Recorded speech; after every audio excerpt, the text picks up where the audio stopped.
जय जय राम साधा नमन परम प्यारे राम परम पूज्य गुरुजन परम दिव्यात्माएं आप सबके मंगल आशीष लिए परमेश्वर कारण कृपा करके अपने श्री चरणों में लेके आए हैं। उनका बारंबार धन्यवाद, अनंत अनंत बार धन्यवाद, अनंत बार धन्यवाद, अनंत बार धन्यवाद। गुरुजनों की असंख्य कृपा कि वे श्रीमद् भगवद गीता भाषा के लिए यहाँ लेके आते हैं। इस समय उनकी चिरऋणी बहुत बहुत कृपा बरसाते हैं। शब्द ही नहीं उनके लिए कि क्या कहें। सो बहुत बहुत धन्यवाद उनका। श्रीमद् भगवद गीता भाषा पृष्ठ 46 और हम हैं श्लोक 24 कर लिया था हमने। हम आगे बढ़ेंगे वहाँ से।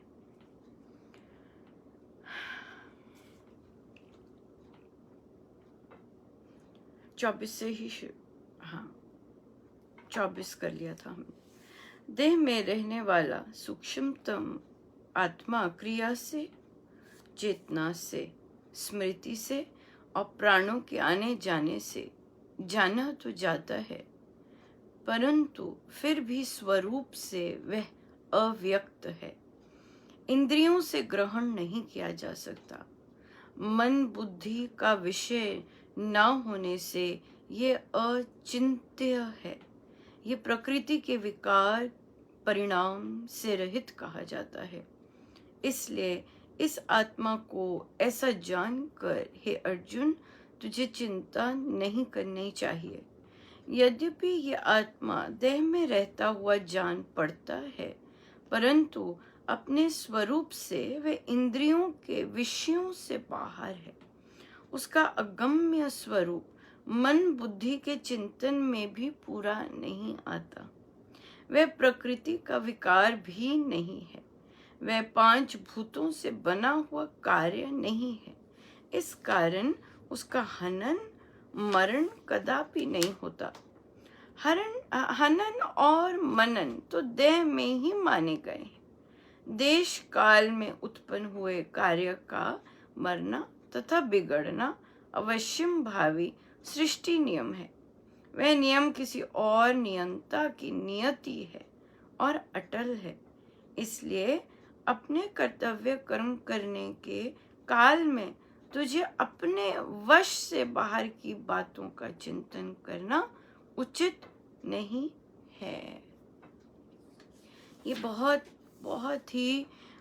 सुंदर श्लोक है और इन्हीं श्लोकों पे बेस्ड उपनिषद के कितने चैप्टर्स ही हैं, बहुत चैप्टर्स हैं। और यहाँ पर महाराज ने बोला है कि ये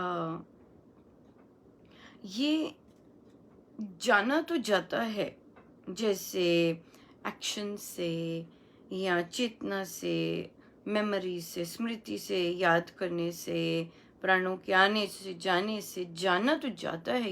we can understand about it, पर फिर भी ये अव्यक्त है। इसके बारे में बोला नहीं जा सकता पूर्ण रूप से और ग्रहण नहीं किया जा सकता। इंद्रियां मतलब देखने से, सुनने से, सूंघने से या इन सब से ग्रहण नहीं किया जा सकता, क्योंकि ये ना ही मन का विषय ना ही बुद्धि। मतलब सोचने का सोचो इसके बारे में, तब भी इसको पूरी तरह नहीं सोचा जा सकता इसके बारे में, क्योंकि ये इनके पार की बातें हैं। तो जो बुद्धि के पार की बात है तो बुद्धि के लिए कॉम्प्रिहेंड करना मुश्किल है। जो इंद्रियों में सेट ही नहीं होता, तो इंद्रियों में मतलब आंख, कान, नाक, है ना, ये इन चीजों में इनके दायरे में ही नहीं आता। तो इसके बारे में ना सुनने से इसका वो पूरी तरह पता लगता है, ना बोलने से, ना देखने से। सो ये किसी भी फैकल्टी के अंडर नहीं है। इसलिए इसके बारे में महाराज कह रहे हैं कि ये प्रकृति के रिजल्ट्स और उस पे नहीं डिपेंड करता। जैसे कि हम कहते हैं कि हमने ये एक्शन किया, अब उस एक्शन से हमें फल मिलेगा, फल मिलता है, राइट? क्योंकि हमारे एक्शन बॉडी से हुआ होता है या माइंड से हुआ होता है, उसका फल मिलता है, या माइंड पे मिलता है, हमारे माइंड वैसे हो जाते हैं, या हमारी बॉडी में रोग आ जाते हैं, फल मिल जाते हैं, राइट? पर यहाँ पे ये कह रहे हैं कि तुझे ये देह में तो रहता है, कहते रहता है देह में, और किंतु इंद्रियों के टॉपिक से बाहर है, इंद्रियों को नहीं पता ये सब, इन चीज़ों के इसके बारे में। इस और मन बुद्धि के टॉपिक में भी, उनके दायरे में भी पूरा नहीं आता। जैसे कहते हैं ना कि कोई बड़ा फनी सा होता है, पुलिस किसी को चेज कर रही होती है, सडनली आके एक पॉइंट पे वो ब्रेक मार देती है, कहते अब हम इसके पार नहीं जा सकते, हमारा एरिया ही नहीं है, हमें नहीं उसके बारे में पता। ये दूसरे राज्य की बात आ जाती है, जैसे पंजाब बॉर्डर है, पंजाब बॉर्डर पे आ गए तो उसके बाद आ गया हरियाणा बॉर्डर, हरियाणा शुरू हो जाता है, तो वहाँ नहीं जाते वो, तो हमारा नहीं, अगला करेगा, तो वो अगला कहते नहीं मेरा भी नहीं है ये, इस तरह से ये किसी के दायरे में नहीं आता, किसी के अंडर नहीं है ये, तो इसलिए इसको पूरी तरह नहीं जाना, उसका स्वरूप पूरी तरह नहीं जान सकते हम। और क्योंकि वह पंचभूतों से बना नहीं है, पंचभूत हमारे ये सब है, तो इससे बना नहीं है, तो इसके अंदर भी नहीं बिल्कुल आता। और क्योंकि पंचभूत से नहीं बना, तो ये ना पंचभूत की चीजें ही मरती हैं, पंचभूत की चीजें ही जन्म लेती हैं और जाती हैं। तो क्योंकि ये पंचभूत से भी नहीं मिला बना, तो इसलिए उसके अंदर भी नहीं आता मरण, और उसका ये है ही नहीं इसके टॉपिक्स ही नहीं है। जैसे मन है, अब मन में विचार का जन्म हुआ, विचार खत्म हो गया, है ना, जन्म मरण चल रहा है, बट बॉडी का भी ऐसे ही चल रहा है, पर इसका नहीं है, क्योंकि ये इसके अंडर नहीं आता। और ये वो अब बोल रहे हैं कि देश काल में हुए कार्य का मरना तथा बिगड़ना तो है ही है, अवश्यम भावी है, होगा, और वह नियम किसी और नियंता की नियति है और अटल है। इसलिए जब तू अपना कर्तव्य कर्म कर रहा है, महाराज बोल रहे, जब तू अपना कर्तव्य कर्म कर रहा है, तो जो तेरी बस की बात नहीं है उस पर तूने नहीं जाना, वहां नहीं जाना, जो तेरी बस की बात ही नहीं है उसका चिंतन करना उचित नहीं है, बिल्कुल नहीं है। अब आगे चलते हैं। आत्मा का सत्य, सनातन, नित्य और अमृत स्वरूप समझाने के पश्चात महाराज ने कहा, हे विशाल भुज, यदि इस आत्मा को नित्य, सदा जन्म लेने वाला और सदा मरने वाला तू मानता है, प्रकृति का विकार ही समझता है, तो भी तू इस प्रकार शोक करने योग्य नहीं। आत्मा का प्रकृति से पृथक ना होना मानकर भी तुझे शोक करना उचित नहीं। अब महाराज कहते अच्छा ठीक है, अगर तू सोचता है कि ये सब जन्म लेता है और ये मरता है, अगर तू ऐसे ही इसको मानता है, तब भी तू इसको दुख नहीं कर सकता, इस पर दुख नहीं कर सकता, हाँ ऐसे, तब भी तेरे को उचित नहीं है शोक करना। निश्चय से बने हुए जन्म हुए की मृत्यु है, मरे हुए का निश्चय जन्म है, उत्पत्ति लय कारण कार्य भाव और बनना बिगड़ना तो विकारी जगत में निश्चय ही है। इसलिए सदा जन्म मरण रूप अनिवार्य विषय में भी तुझे शोक नहीं करना चाहिए। आत्मा की प्रकृति से पृथक स्वतंत्र सत्ता ना मानकर भी सदा बनने बिगड़ने वाले के जीवन मरण की चिंता करनी तुझे उचित नहीं है, क्योंकि ये भी तेरे वश की बात नहीं है। नया पुरानापन, उत्पत्ति लय, होकर ना रहना आदि कार्य जगत का स्वभाव है, ये अनिवार्य है, तब ऐसा मानकर भी चिंता करना व्यर्थ है। अब महाराज कहते हैं कि जिस तरह जो जिसका जो उत्पन्न हुआ है, उसका नाश निश्चित है ही है, रूल है ये।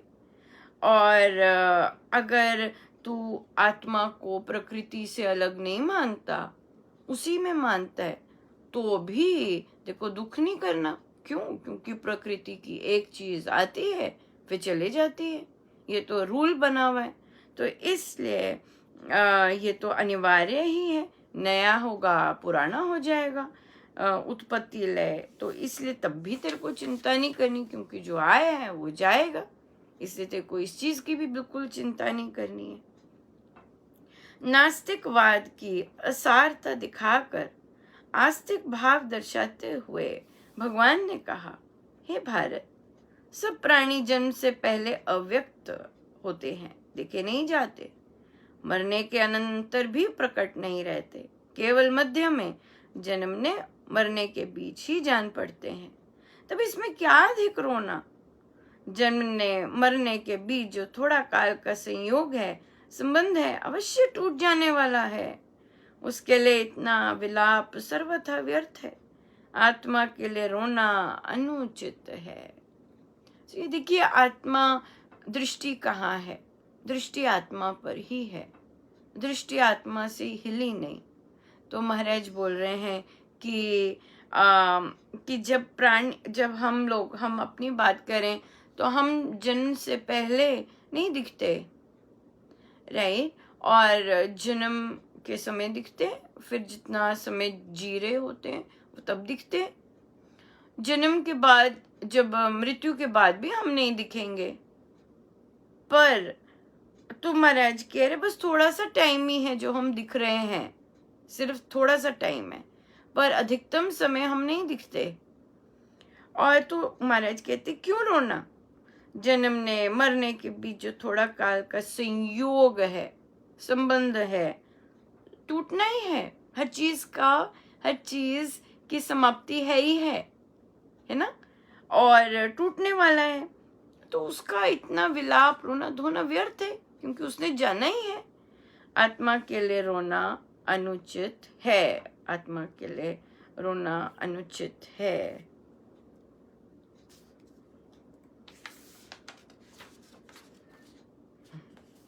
मोह ममता और माया में फंसे हुए मनुष्य प्राय शरीर से पृथक आत्मा नहीं समझते।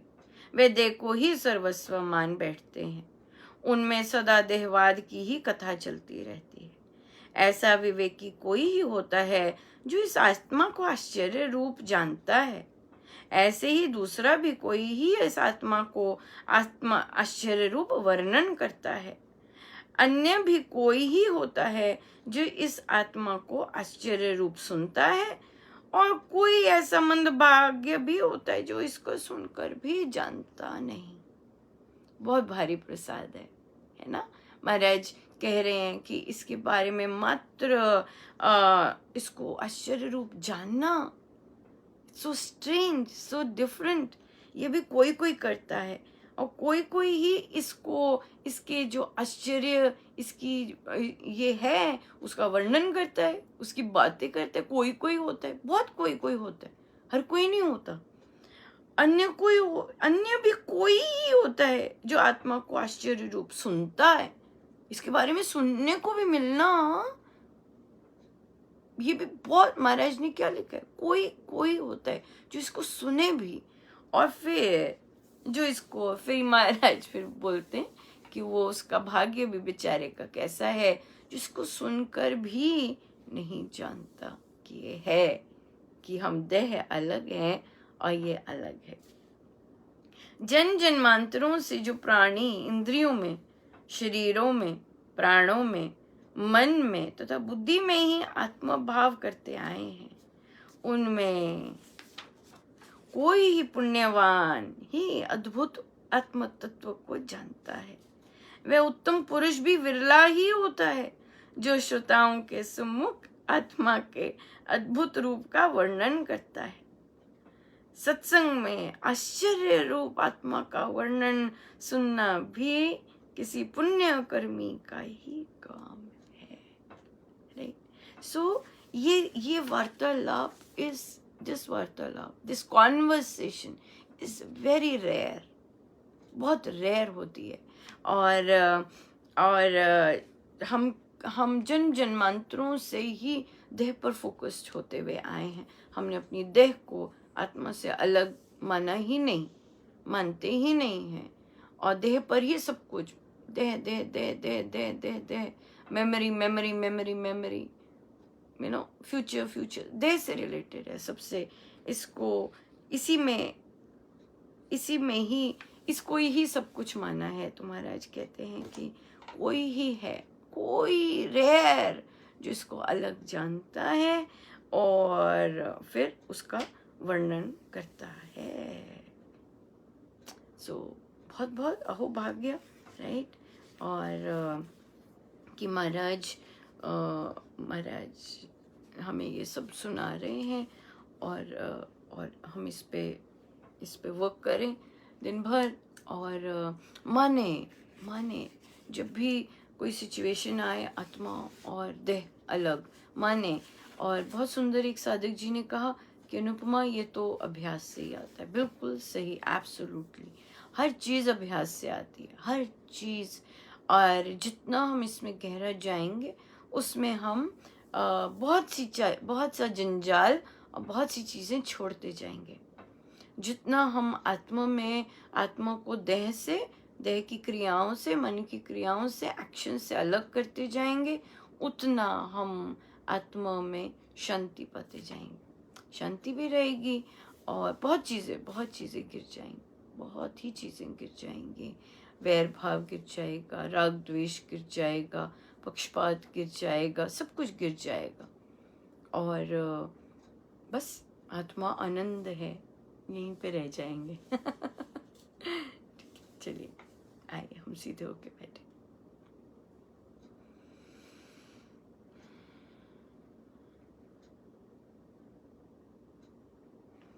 अपने प्रभु, अपने गुरुजनों के श्री चरणों में बारंबार नमन, अनंत बार नमन।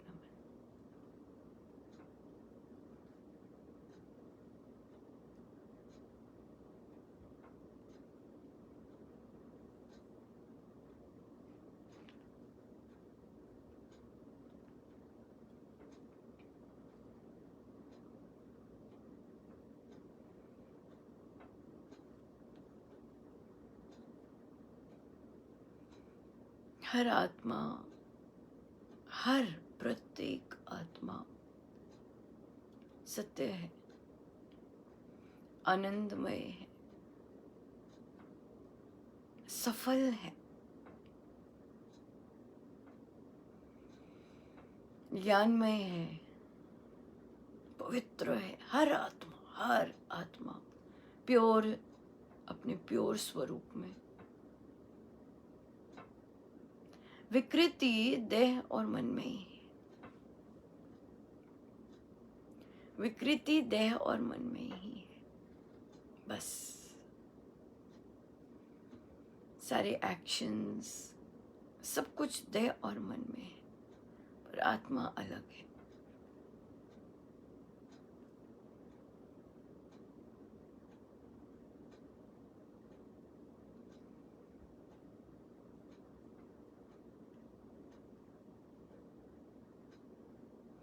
चाहे ये चिंतन से नहीं संपूर्ण रूप से जानी जाती,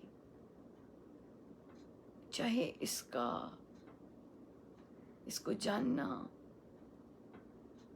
बहुत ही फिर अलग, अद्भुत है, किंतु फिर भी ये खिलती है बार बार इस पर ध्यान करके। ये प्रकाशमय, ज्ञानमय, इसमें बहुत शक्ति है कि जब इस पर चिंतन किया जाए कि ये समस्त कर्म बंध तोड़ने की शक्ति रखती है।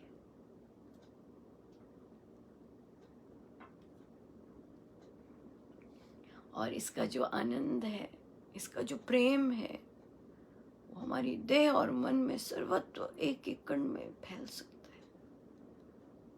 न केवल हमारे मन और देह में, बल्कि देह से पार भी फैल सकता है।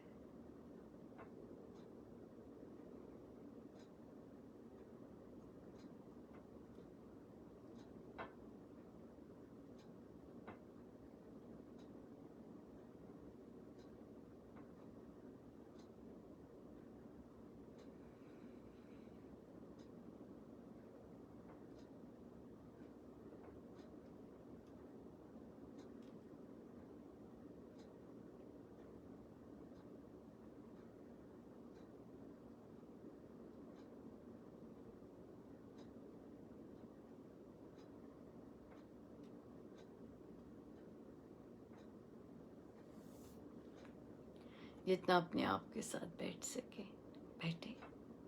सब गुरुजनों का उन्हीं के श्री श्री चरण। जय जय राम, जय जय राम।